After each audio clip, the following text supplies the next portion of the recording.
Greetings ladies and gentlemen, Fuzzfinger here, welcome back to another Final Fantasy XII video. We're actually taking a break from playing the game today while we look at an interesting topic, and that is the comparisons and the similarities that can be found between Final Fantasy XII and Star Wars. On the one side, there are some people who would argue that the similarities between the two are so blatant that Final Fantasy XII has basically just flat out copied Star Wars in many cases, and others would say no, that's a complete stretch, it might have been inspired by some of the things from Star Wars, but that's about the most you could really argue. So watch the video guys, we'll have a look at these issues, and then please let us know what you think in the comments below.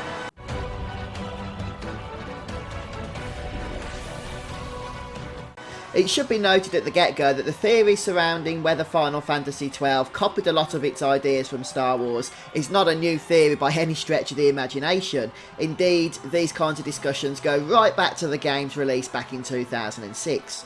Personally, I didn't really notice anything at the time, but since playing the Zodiac age, I have to say that from my perspective, I can now see a lot of the time where these theories are coming from.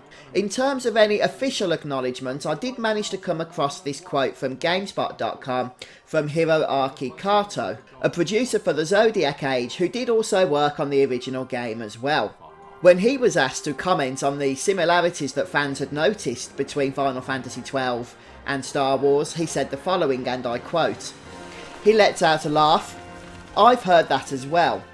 But we weren't really thinking about that during development. One thing we were thinking about was creating an easy to understand plotline that you could really just grasp immediately.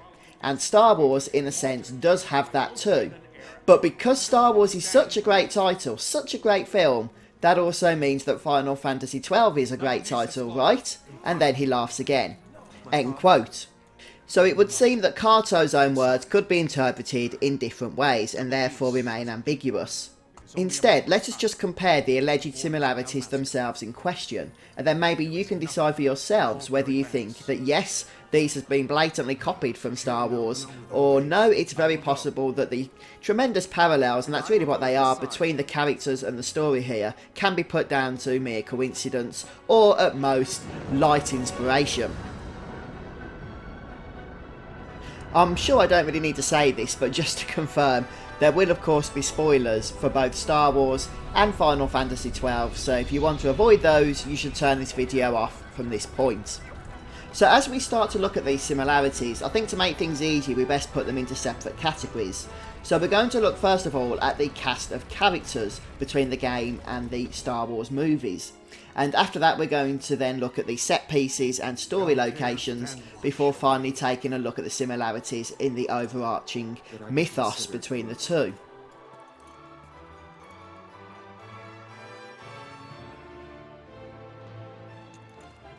Okay, so I think it really goes without saying that many of the characters in Star Wars are highly iconic and memorable, and it's hard to ignore the parallels that are found between those characters and the cast that we have in Final Fantasy XII.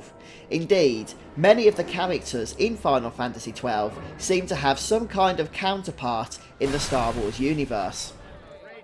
So after the opening scenes of Star Wars involving the Empire and a few other bits, we're introduced to the character of Luke Skywalker for the first time on the planet of Tatooine.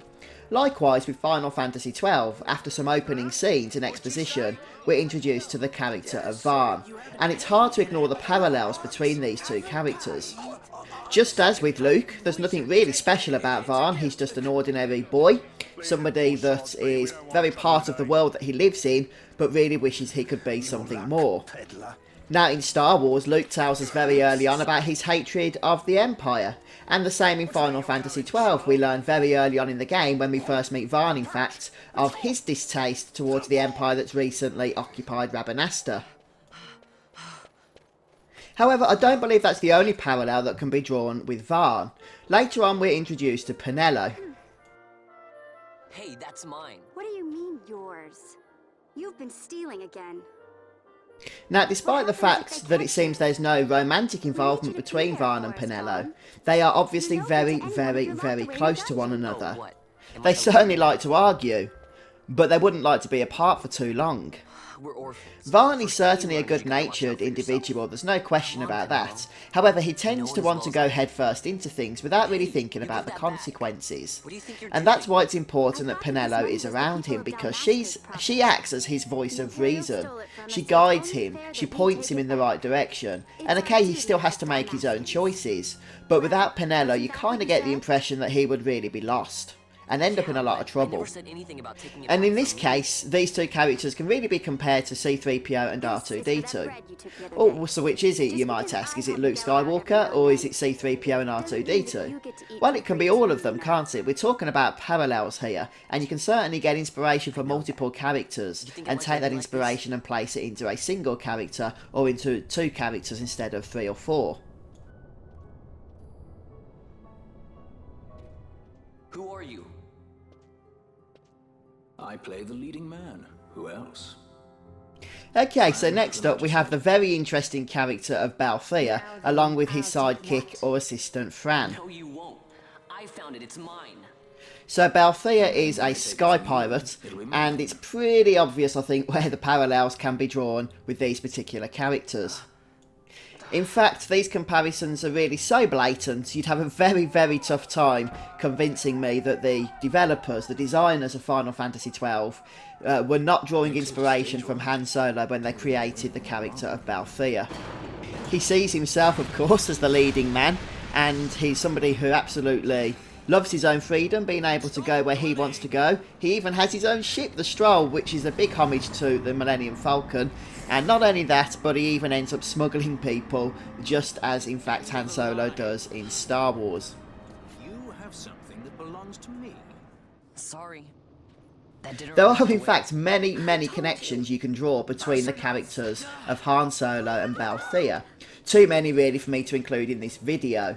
But just as one example, both characters are being chased by bounty hunters. Obviously that's true of Han Solo, and it's also true of Balthier, as you can see in this scene. It's Balthier, my brother. What does that philanderer think he's doing? I was to kill Balthier, not those addle-pated Imperials.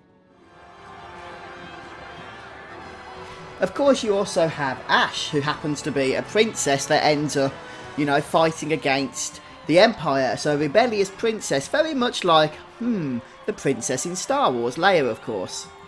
Perhaps the one difference that should be noted is that despite the fact that Final Fantasy XII is really seen as having an ensemble cast, and it has, let's be honest, if there was a main character, it would probably be Ash. And, like Princess Leia, she also teams up with the Sky Pirates and the quite strange bunch of characters, really, doesn't she, in order to meet her end goals of defeating the Empire and bringing peace and victory to her people. It's not just the protagonists, however, that can really be compared. We've had a look how the main playable characters of Final Fantasy XII compare to the good guys, if you like, in Star Wars. But what about the antagonists, the villains, the evil ones, the bad guys? Do they compare? Well, the answer is yes, they do. The one that probably comes to your mind initially is the character of Vayne. He's obviously the game's main antagonist, there's no question about that. And he's also the leader of the Empire, which makes him, I guess, the Emperor. So we compare him to the Emperor in Star Wars, and we do find those similarities. Both initially try to convince their people that they are good-natured and have their best interests at heart, when in actuality they only have their own interests at heart. As each manages to get hold of power, and more power, and more power, the interests of the people are obviously put to the side. I guess not only can you draw parallels between these two franchises, but you can probably even draw parallels to many of the dictators that have been raised up throughout history. Interestingly, both Palpatine and Vayne are human characters, and yet wield an inward power that is extremely destructive and that they are not afraid to use. You look upon your consul. With hatred you look upon the Empire. Also, I think in terms of villains, you have the judges, and the judges as a whole, but in particular Gabranth, but yeah, definitely as a whole as well, really do represent Vader and a lot of his characteristics. It was meant for you. Wield it. Avenge your father. The most obvious characteristic is the fact that they wear dark armour from head to toe, so you can't even see their faces.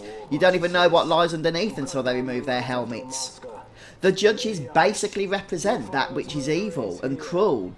And yet, especially with the character of Gabranth, we also see that issue of conflict. The actual not being able to completely let go of that which is good and right. Gabranth in particular, there's hints of redemption, as there was of course with Darth Vader, but there's also connections with family. Okay, it's not father and son as is the case with Vader and Luke, but there is a connection with Bash and Gabranth in terms of brother and brother. Maybe that's stretching things, I don't know. You could perhaps let us know in the comments what you think about that. But remember, that which you must grasp is something beyond revenge, something greater than despair. Something beyond our reach. Try as we might, Gabranth, history's chains bind us too tightly. Finding specific connections then between the various characters is obviously the first thing we can look at, but it's not the only thing. For example, the locations in the game can also have parallels with the locations in Star Wars.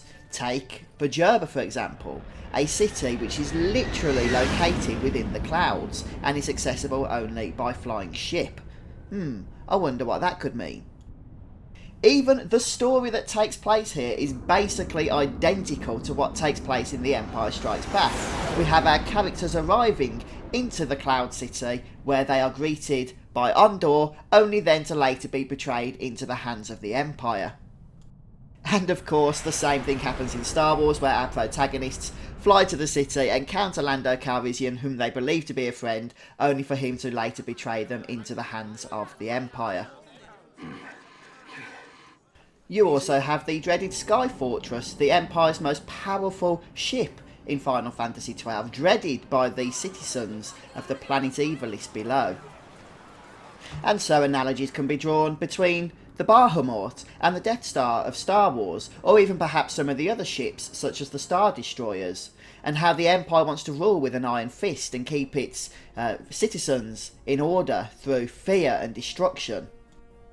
Now, I could go through many of the other locations in the game and show you where parallels can be drawn between those and the environments of Star Wars. I won't do that, since some of those do go into a little bit of conjecture. Yes, we could draw parallels between the deserts of the Ester Sand and the Wester Sand and Tatooine, and how Varn came from the city of Rabanasta, which is located in the desert sands, just as Luke was located in the desert lands as well. But we could start to go a little bit, as I say, into conjecture there, so we'll leave it at that point.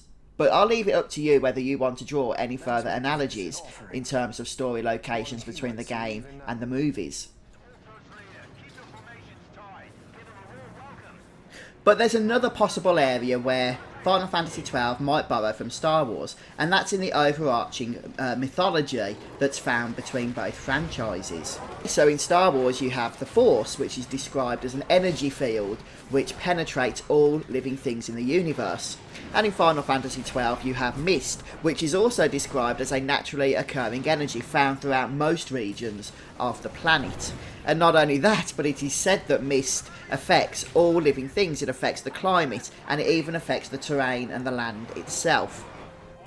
It should, however, also be noted that the Mist can be analogous to the kinds of mythology found in the previous Final Fantasy games in the franchise. For example, you have the live stream in Final Fantasy VII, very analogous to this particular phenomenon. You have Mist, and it's called Mist in Final Fantasy IX, and you also have Fireflies in Final Fantasy X. So it might be a little bit ambiguous to say that this is clearly drawn from Star Wars when we have examples of it in previous Final Fantasy games. In all honesty, the more that I talk about it and think about it now, I'm not sure exactly how analogous the Mist in Final Fantasy XII is to the Force of Star Wars, but hey, it does seem to be part of all these fan theories, so it was important to me that I did include it here for you. Again, please let us know in the comments section what your thoughts are on this particular aspect of the analogy. In conclusion then, what do you think of these analogies? After all, there are theories that range from both extremes really. There are fans that would say you cannot question the fact that Final Fantasy XII has literally ripped off Star Wars in almost every respect. You can't argue against that point, you're wrong if you are. right down to the other end of the extreme, where of course Star Wars uses cliche stories, it uses cliche characters, so when you have another medium, another franchise that does something similar, there are bound to be parallels. It doesn't mean that one's borrowed from the other, or maybe you lie somewhere in between. But please do share your thoughts in the comments as well. I would love to hear from what you guys think, what your opinions on this matter are, and if you have any other theories as well, or any other connections that I haven't shared in this particular video but you think are relevant, then go ahead and share those with us as well.